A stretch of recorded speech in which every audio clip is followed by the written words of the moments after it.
मां हूं, धरती मां। मेरे मन में कुछ प्रश्न उठ रहे हैं। यदि महान शक्तियां किसी ऐसे व्यक्ति को मिल जाएं, जिसका लक्ष्य उनका दुरुपयोग करना हो, तो क्या इस सृष्टि का अस्तित्व संकट में नहीं पड़ जाएगा? यदि कोई जन कल्याण के नाम पर कोई वरदान प्राप्त करे, परंतु उसका उपयोग किसी एक वर्ग के लाभ के लिए करे, तो क्या यह कार्य अनुचित नहीं होगा? क्या जीवन के लिए केवल यह बात महत्वपूर्ण है कि किसी कार्य का फल उत्तम हो? यह महत्वपूर्ण नहीं कि उसके लिए जो मार्ग चुना गया है वो भी उचित है या नहीं। गुरु शुक्राचार्य ने संजीवनी मंत्र मांगा था जन कल्याण के लिए, पर वो इसका उपयोग कर रहे हैं अपने लाभ के लिए, अपने स्वार्थ के लिए। उनका निर्णय कैसी नाटकीय घटनाओं को जन्म देगा, इसकी प्रतीक्षा में मैं भी संस्था में दृष्टि जमाए खड़ी हूं। देवराज! चित्ररथ, मलय केतु, बोलते क्यों नहीं? देवराज, दानवराज कालकेतु ने देवलोक पर आक्रमण करने की घोषणा कर दी है। उसकी सेनाएं आंधी की गति से बढ़ी चली आ रही हैं। देवलोक में युद्ध की घोषणा कर दो। सेनाओं को तुरंत बाहर निकलने और दानव सेना का सामना करने का आदेश दो। जाओ। जो आज्ञा देवराज।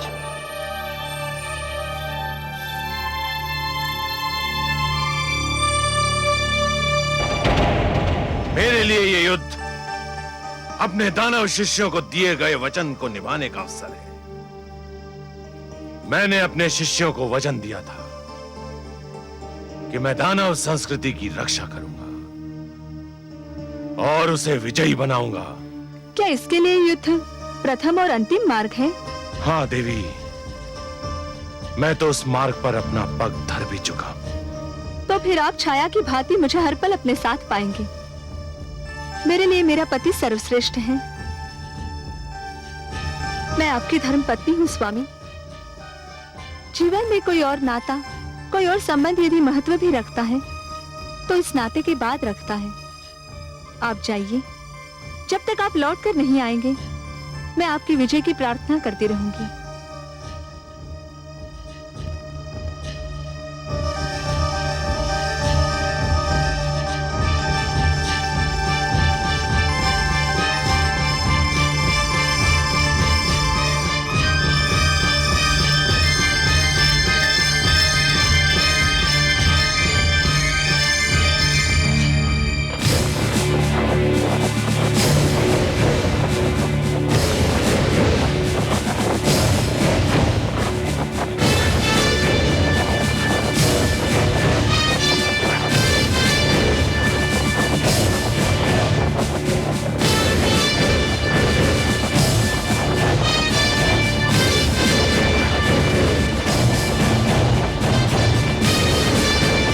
सारथी, रथ रोको। रुको सारथी।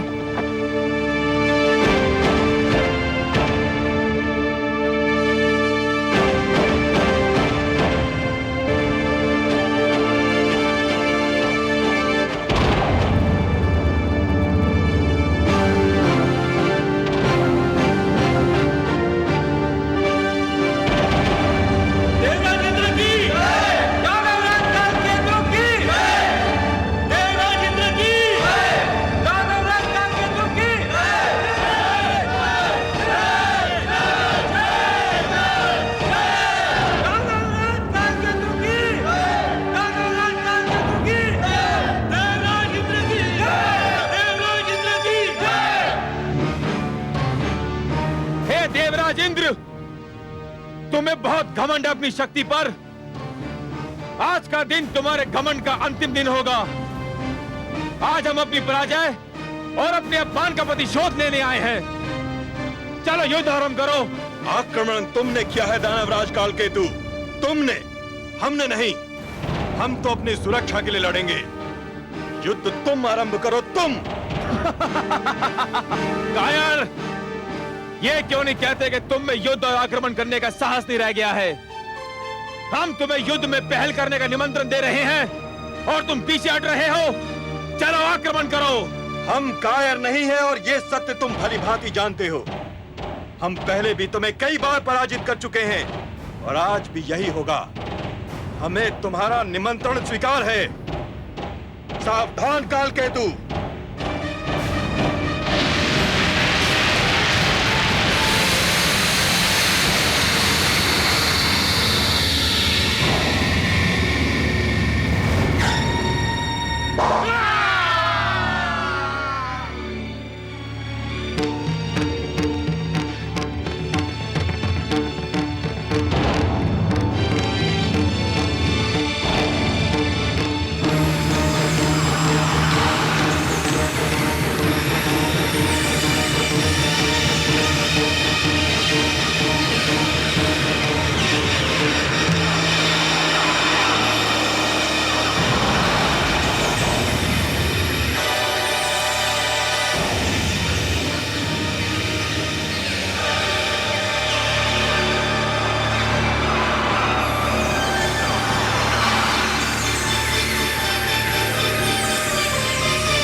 अब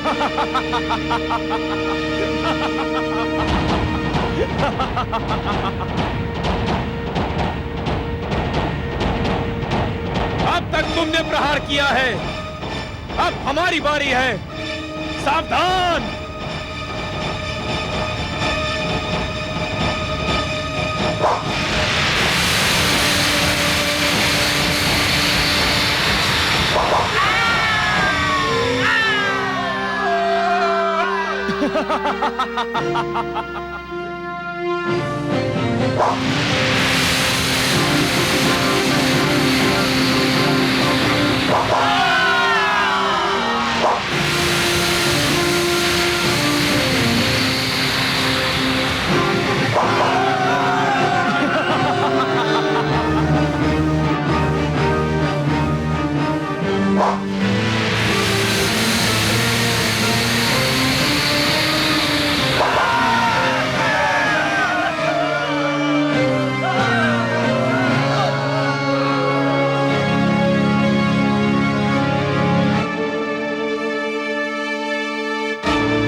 आक्रमण!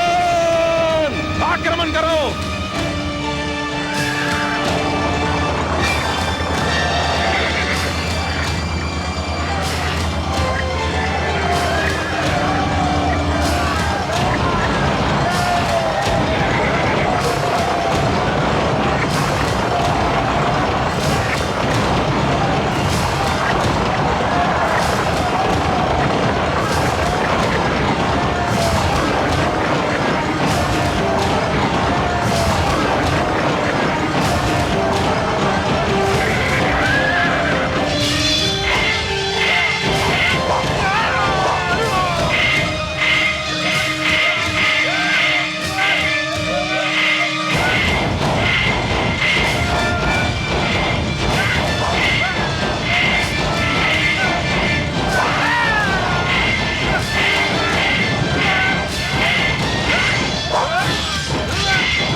आपकी कृपा से हम जीत गए गुरुदेव।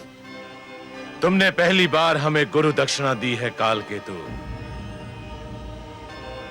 ये भेंट स्वीकार कीजिए गुरुदेव, ये इंद्र का वज्र है।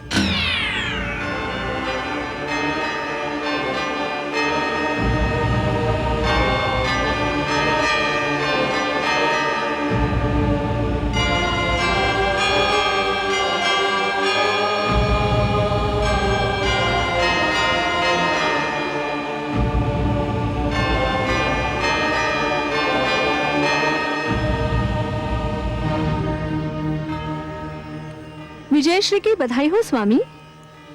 हमारी विजय आपके पिता की पराजय भी तो है देवी। आपको अपने पिता की पराजय का दुख तो नहीं? मैं जिस संस्कृति में पली बढ़ी हूँ स्वामी, उसकी रीति ये है कि जब कन्या किसी को अपना पति स्वीकार करती है तो उसके साथ साथ उसके दुख, सुख, हर शोक को भी अपने गले लगा लेती है। और जब किसी के गले में वरमाला डालती है तो उसी माला के साथ अपनी इच्छाओं, अभिलाषाओं को भी समर्पित कर देती है। फिर भी पिता की पराजय का दुख तो स्वाभाविक है देवी। मैं अब किसी पिता की पुत्री नहीं, अपने स्वामी की अर्धांगिनी हूँ। हमारी संस्कृति में पाणी ग्रहण केवल शारीरिक मिलन नहीं होता, आत्माओं का मिलन भी होता है। युद्ध में आपकी विजय मेरे लिए गर्व की बात है। मेरी ओर से देवताओं की सेना पर विजय की हार्दिक बधाई स्वीकार करें। विजय हमें केवल देव सेना पर नहीं मिली है देवी,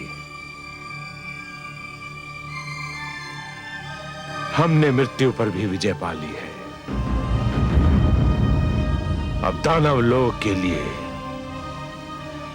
मृत्यु का अंत हो चुका है। हे सर्वेश्वर, क्या वास्तव में मृत्यु का सदा के लिए अंत हो जाएगा?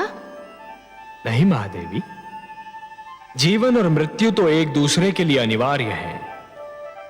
यदि मृत्यु का अंत हो गया तो जीवन के सौंदर्य का भी अंत हो जाएगा। जीवन इसी कारण तो सुंदर और मूल्यवान लगता है देवी कि एक दिन उसका अंत होना है। यदि केवल दिन ही छाया रहे और रात्रि ना आए तो नेत्र जागते जागते और सूर्य अपना प्रकाश बांटते बांटते थक जाएं। यदि मृत्यु ना आए तो प्राणी कदाचित जीवन से ऊब जाए देवी। परंतु दैत्य गुरु शुक्राचार्य तो कह रहे हैं कि उन्होंने मृत्यु पर विजय पा ली है। किसकी मृत्यु पर महादेवी? वो दानवों को पुनः जीवन अवश्य दे सकते हैं, परंतु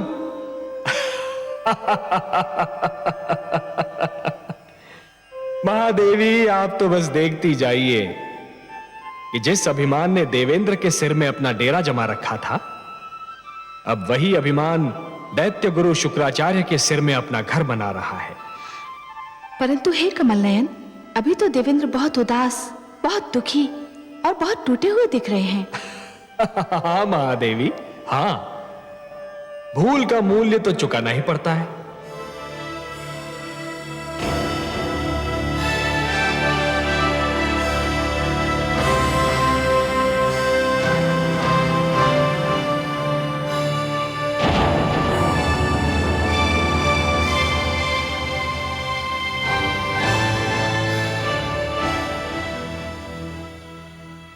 जो हुआ वो मेरी और केवल मेरी भूल का परिणाम था। इस भूल में आप अकेले नहीं हैं देवेंद्र। हम सब ने भी तो अपने आप को जी भर के छला था। जो हो चुका है उसका शोक समस्या का समाधान नहीं है देवेंद्र। यह स्थिति बहुत गंभीर और घातक है कि दानवों का जीवन संजीवनी की छाया में सुरक्षित हो चुका है और देव जीवन आज सुरक्षा की राहों में भटक रहा है। इस स्थिति में मेरी दृष्टि कहीं जाकर ठहरती है तो केवल लक्ष्मी नारायण के चरणों पर। उनके सिवा कोई नहीं जो हमें संकट से उबार सके। देवेंद्र, हमें श्री विष्णु के पास चलना चाहिए।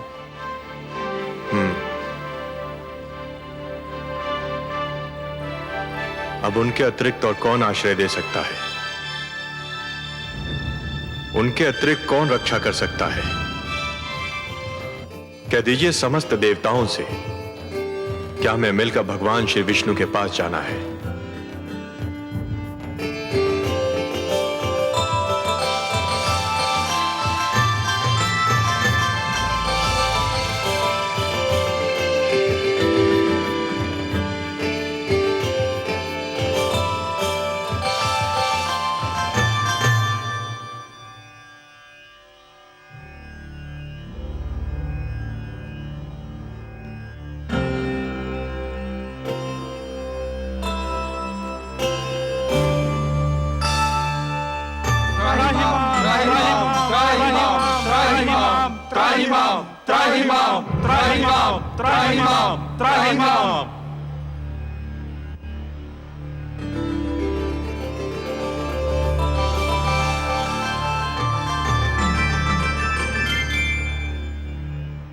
हे देवेश्वर, हम पराजित हुए। हमारी सेना के अगणित सेनानी वीर गति को प्राप्त हुए। हमारा सिर लज्जा से झुक गया। आपके अतिरिक्त और कोई नहीं जो हमारी रक्षा करे, हमारे दुख का निवारण करे। हे परमेश्वर, हमारी सहायता कीजिए। हे नारायण, दैत्य गुरु शुक्राचार्य ने भगवान शिव से संजीवनी मंत्र क्या प्राप्त किया? हमारे सिरों पर मृत्यु और पराजय का वज्र आ गिरा। हे लक्ष्मीपति, यदि दानव मरते हैं तो दैत्य गुरु उन्हें फिर से जीवित कर देते हैं, और जब देवता मरते हैं तो उनका सदा के लिए अंत हो जाता है। हे सर्वशक्तिमान, यही दशा रही तो देवता घटते जाएंगे, दानव बढ़ते जाएंगे, और एक दिन देवलोक पर दानवों का आधिपत्य हो जाएगा। देव संस्कृति गिर जाएगी तो मानव संस्कृति भी गिर जाएगी।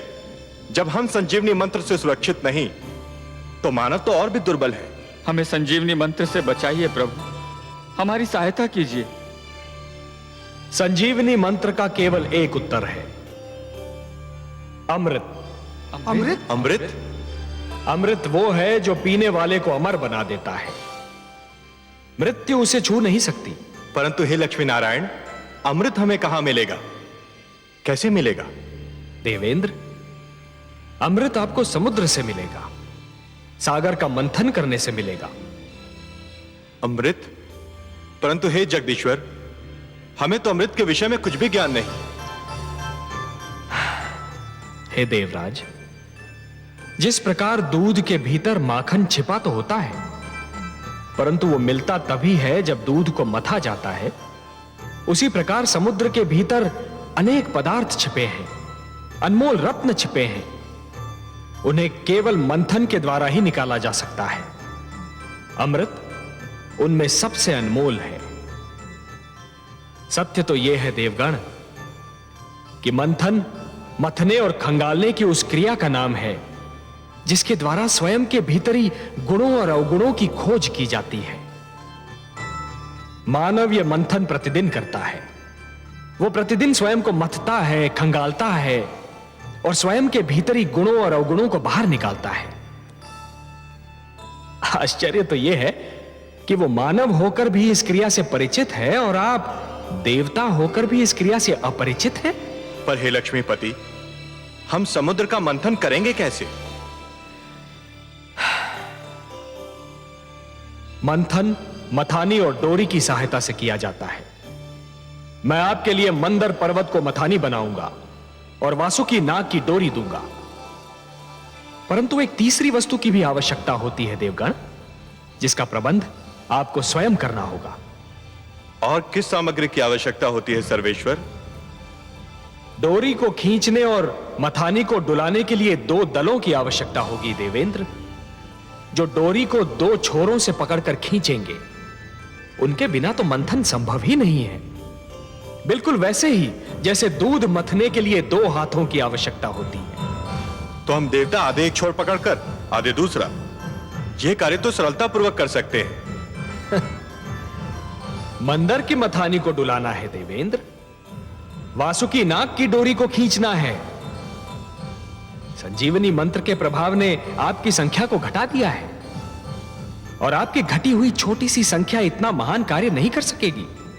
हे सर्वेश्वर, हम फिर दूसरा दल किसको बनाएं? दानवों को। दानवों को?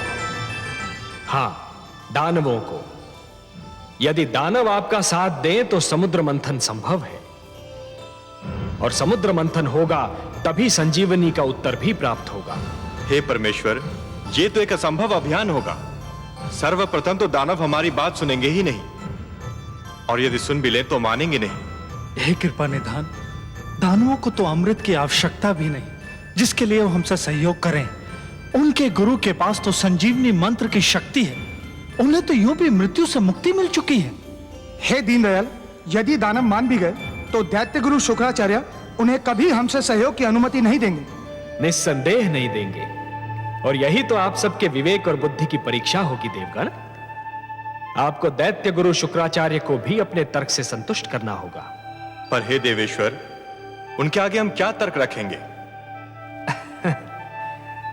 देवेंद्र, आप दैत्य गुरु शुक्राचार्य को यह समझाएंगे कि संजीवनी मंत्र मृत्यु का मात्र क्षणिक उपचार है। संजीवनी जीवन की एक ऐसी कुंजी है जो खो भी सकती है, जो टूट भी सकती है, परंतु अमृत मृत्यु का स्थायी उपचार है। अमृत पान करने वाला मृत्यु पर सदा के लिए विजय प्राप्त कर लेता है। परंतु हे नारायण, इसका अर्थ तो यह हुआ कि हमें दानवों के पास सिर झुकाकर जाना होगा, उनसे सहयोग और सहायता की भिक्षा मांगनी होगी। क्या यह समस्त देवलोक का अपमान नहीं होगा? क्या अपमान में अब भी कोई कमी रह गई है देवराज? शब्दों के जाल में मत उलझिए देवेंद्र, शब्दों के जाल में मत उलझिए। आंधी आए तो आंखें फाड़कर पथ पर आगे बढ़ते रहना कोई बुद्धिमत्ता नहीं है। ऐसे में बुद्धिमत्ता तो वो है कि नेत्र मूंद कर बैठा जाए और आंधी के निकल जाने की प्रतीक्षा की जाए। शस्त्रधारी शत्रु से निहत्थे लड़ना यह कोई वीरता नहीं है देवगण, यह तो आत्महत्या है। ऐसे में वीरता तो यह है कि शत्रु को शांत रखा जाए, यदि आवश्यकता पड़े तो उसकी प्रशंसा भी की जाए और उससे लड़ने के लिए शक्ति जुटाई जाए। शत्रु से सहयोग और सहायता लेना भी रणनीति का अंश है देवेंद्र। एक प्रश्न अभी रह गया सर्वेश्वर। वो भी पूछ लीजिए। यदि दानवों ने सहयोग देने के लिए यह मांग की कि अमृत उन्हें भी दिया जाए, तब क्या होगा? संजीवनी के साथ अमृत भी उन्हें मिल गया तो उनकी शक्ति दुगनी हो जाएगी। असंभव, असंभव देवेंद्र, असंभव। समुद्र मंथन से अनेक पदार्थ निकलेंगे, अनेक सामग्रियां निकलेंगी, अनमोल रत्न निकलेंगे, उन सब का बंटवारा संभव है, परंतु अमृत पर केवल देवताओं का अधिकार होगा। उसकी एक बूंद पर भी दानवों का अधिकार नहीं होगा।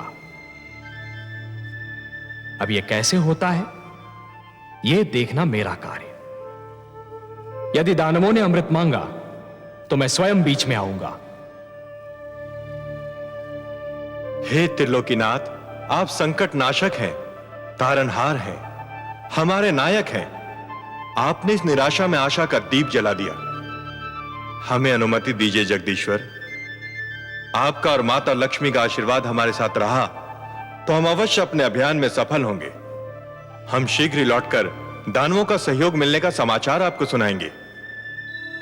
शुभस्य शीघ्रम।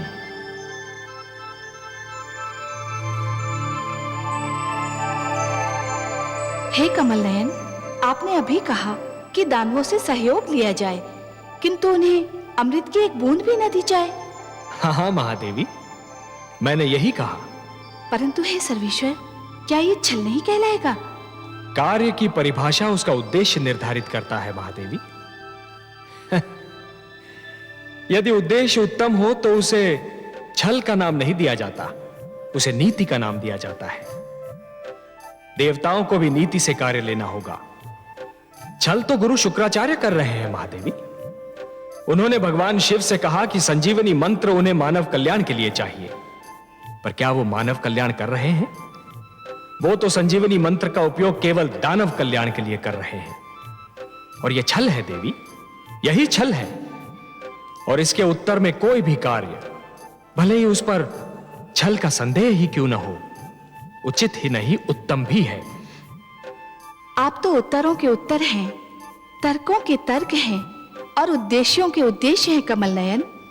आपकी हर बात में रहस्य होता है।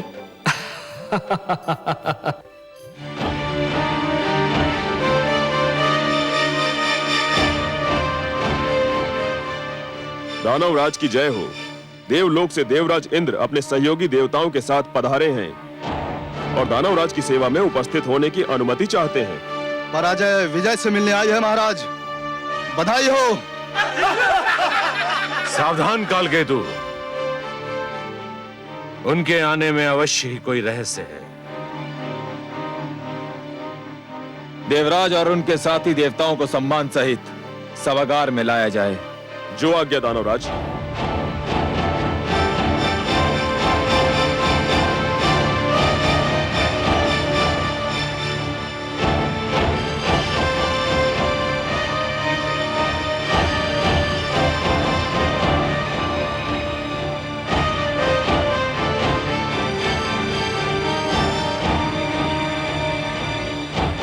प्रणाम दैत्यगुरु शुक्राचार्य।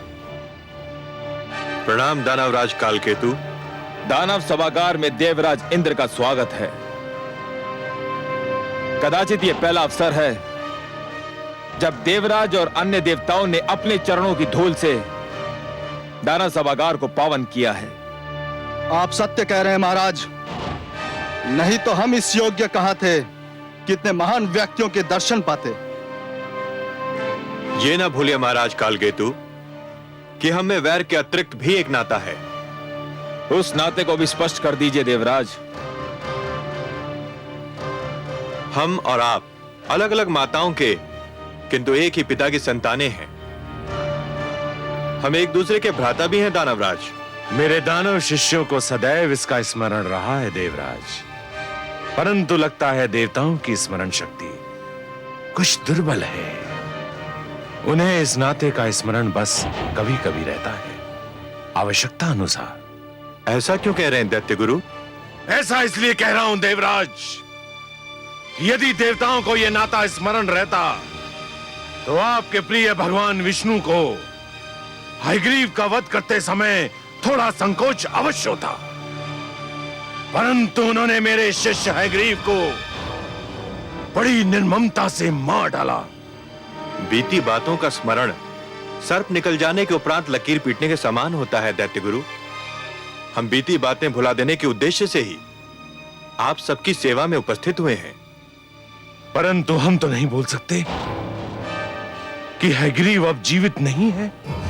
हयग्रीव जीवित रहता यदि उस समय आपके पास संजीवनी मंत्र होता, या हम सबके पास वो होता जिसे प्राप्त करने का प्रस्ताव लेकर हम यहां आए हैं। क्या प्राप्त करने का प्रस्ताव लेकर आए हैं देवराज? मैं अमृत प्राप्त करने का प्रस्ताव लेकर आया हूं दानवराज। अमृत? हाँ अमृत, परंतु उसे प्राप्त करने के लिए हम में और आप में सहयोग और समझौता आवश्यक है। सहयोग, समझौता। जल अग्नि से समझौता करने आया है, मृग सिंह से सहयोग चाहता है। ये कैसी अनोखी बात कर रहे हैं आप देवराज इंद्र? और ये अमृत है किस वस्तु का नाम? अमृत वो अनमोल वस्तु है जिसे पीकर हम सब मृत्यु पर विजय पा सकते हैं। जिसको पीने वाला अमर हो जाता है, मृत्यु उसके निकट भी नहीं आ सकती। मृत्यु तो यूं भी मेरे शिष्यों के निकट नहीं आ सकती है देवराज, आ भी जाए तो उल्टे पांव लौट जाती है। आप भूल रहे हैं कि मेरे पास संजीवनी मंत्र है। दैत्य गुरु शुक्राचार्य, आप महान विद्वान हैं, महाज्ञानी हैं। संजीवनी मंत्र ने आपको इतना शक्तिशाली बना दिया है कि कोई आपके समक्ष सिर नहीं उठा सकता। फिर भी क्या मैं आपसे एक बात पूछ सकता हूं? अवश्य पूछिए देवराज, मैं आपको निराश नहीं करूंगा। यह सत्य है कि संजीवनी मंत्र के कारण दानव मृत्यु के भय से मुक्त हो चुके हैं। उन्हें मृत्यु आ भी जाए तो आप उन्हें पुनर्जीवन प्रदान कर देंगे, परंतु यदि आपको कुछ हो गया तब क्या होगा दैत्य गुरु?